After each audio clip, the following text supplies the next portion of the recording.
January 20, 1793. Like a warning no one can read yet, the frost clings to the cobblestones of Paris.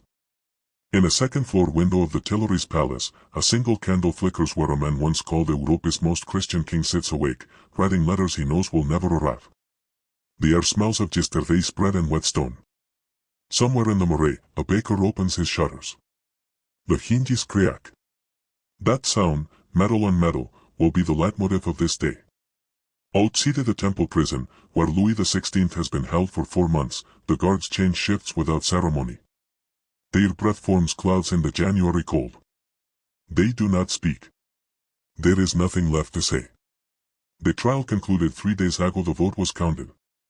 For the act, 361 deputies. For alternatives, 360. One vote. A civilization balanced on a resource edge, and the edge just tilted. The city does not yet know what it has become, but the architecture knows. In the Place de la Révolution, formerly the Place Louis XV, the statues cast shadows that seem longer than they should be. The pedestal where the king's grandfather once stood in bronze glory now holds nothing but frost and pigeons. Nature abhors a vacuum. So does history. The countdown has begun. By 9 de la mañana, the machinery of collapse is already humming. But to understand how a nation arrives at a regicide, you must rewind the clock not by hours, but by decades. In 1774, when Louis XVI ascended to the throne at age 19, France was Europe's cultural and military superpower. Its salons glittered. They buzzed with Enlightenment philosophy. French was the language of diplomacy from Madrid to Moscow. But success is a slow poison. The very prosperity that funded the philosophes also created an accounting nightmare. France was hemorrhaging money on wars it couldn't afford, subsidizing an aristocratic class that paid no taxes, and borrowing against a future that would never arrive. By 1789, the national debt equaled the GDP. The interest payments alone consumed half the annual budget. When the financial system collapsed, the political system followed within weeks. The Bastille fell on July 14, 1789. Not because it was a military target, but because it was a symbol, and symbols burn faster than stone. What followed was not a linear progression, but a series of cascading failures. Each crisis demanded a more radical solution. Each radical solution created a new crisis. The constitutional monarchy failed in 1791.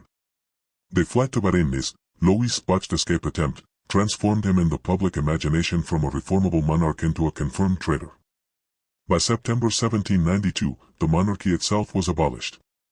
And now, 4 months later, the revolution faces its ultimate test. Can a nation born from the king's authority execute the king himself and still claim legitimacy? The men in the National Convention think the answer is yes. They are about to discover that some lines, once crossed, redraw the entire map. As morning arrives, the calculus of inevitability takes hold. The atmosphere in Paris shifts as the afternoon light slants through winter clouds. In the convention hall, the deputies who voted for death avoid each other's size. Some may write justifications for newspapers that will print them tomorrow. Others sit in silence, staring at documents they are not reading. There is a particular way to premeditated killing that spontaneous violence does not carry. This is not a mob storming a palace. This is bureaucracy weaponized. Forms have been filled out. A schedule has been set. The guillotine, that invention of humanitarian reform, designed to make execution swift and egalitarian, has been tested on straw bales, its blade angle measured. At 2 de la tarde, a carpenter in the Faubourg Saint-Antoine receives an order, reinforce the platform. No explanation needed. Everyone knows. By 3 de la tarde, the streets around the Place de la Révolution begin to empty in a way that feels wrong. Not the emptiness of curfew or fear, but the emptiness of collective breath-holding. Shopkeepers close their shutters early. Mothers pull their children indoors without explanation. The city is performing a ritual it has never performed before, and the muscle memory doesn't exist yet. At the Temple prison, Louis XVI requests a priest. A is granted 1. A asks for time with his family. A is granted 2 hours. The revolution, having decided to kill its king, now performs small acts of mercy that underscore the enormity of what it cannot undo. It is the same psychological mechanism that allows a surgeon to offer anesthesia before an amputation. Kindness becomes the frame that makes cruelty possible. By 5 de la tarde, the drums begin. Not the drums of celebration, but the slow, measured cadence of a funeral march that has not yet found its corpse. The city's heartbeat synchronizes to that rhythm. There is no turning back now. The hinge finally breaks.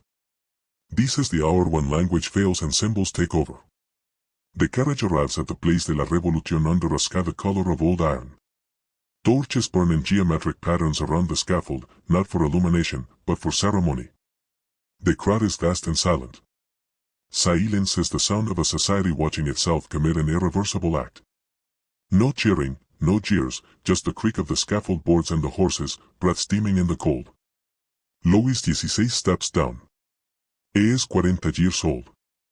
He has rehearsed this moment in his mind for days, perhaps weeks. He attempts a final speech. His voice carries 3 words, "I die innocent," before the drums drown him out. The revolution does not want last words. It wants closure. The executioner's assistants move with practiced efficiency.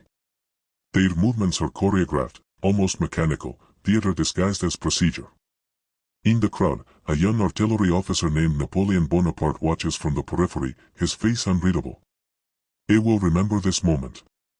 26 years later, he will crown himself emperor in Notre Dame, reclaiming the divine authority being destroyed here tonight. The cycle is already beginning. At 10:22 de la mañana the following morning, the official records will note the time with bureaucratic precision. The blade falls. But this script will not describe it. Instead, watch the light.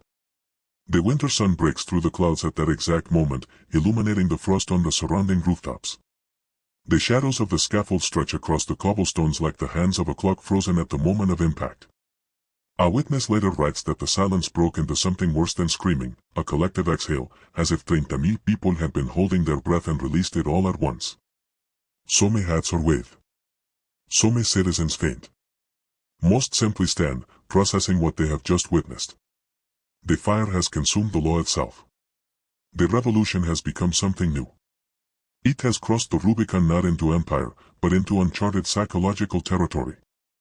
You cannot execute the divine right of kings and remain the society you were before. The social contract has not been amended. It has been burned and rewritten in real time. The frost returns, indifferent to what happened beneath it yesterday. The Place de la Révolution is empty except for a crew of workers scrubbing the platform. They work in silence. The scaffold will remain standing for months, a monument or a threat, depending on who looks at it. The surrounding buildings seem to lean in closer than they did 2 days ago, as if the geometry of the city itself has been altered by what it witnessed. In the convention, the deputies are already arguing about what comes next. The execution solved nothing. It revealed everything. The coalition wars will intensify. The terror will begin within months. Robespierre, who voted for death with visible reluctance, will himself face the guillotine in 18 months. The machine they built to deliver justice will become the machine that devours its creators. That is the pattern. Revolutions do not stop at their stated objectives. They accelerate until they consume themselves. But here, in the cold morning of January 22nd, the immediate question is simpler and more devastating. What does a nation become when it kills the symbol of its own continuity? France in 1793 believed it was executing a tyrant. What it actually executed was the idea that authority flows from heaven to earth. The modern world, with its elected officials, its constitutions written by committees, its leaders who are employees of the state rather than the embodiment of it, begins in this 24-hour window. Democracy did not start with a declaration. It started with a beheading.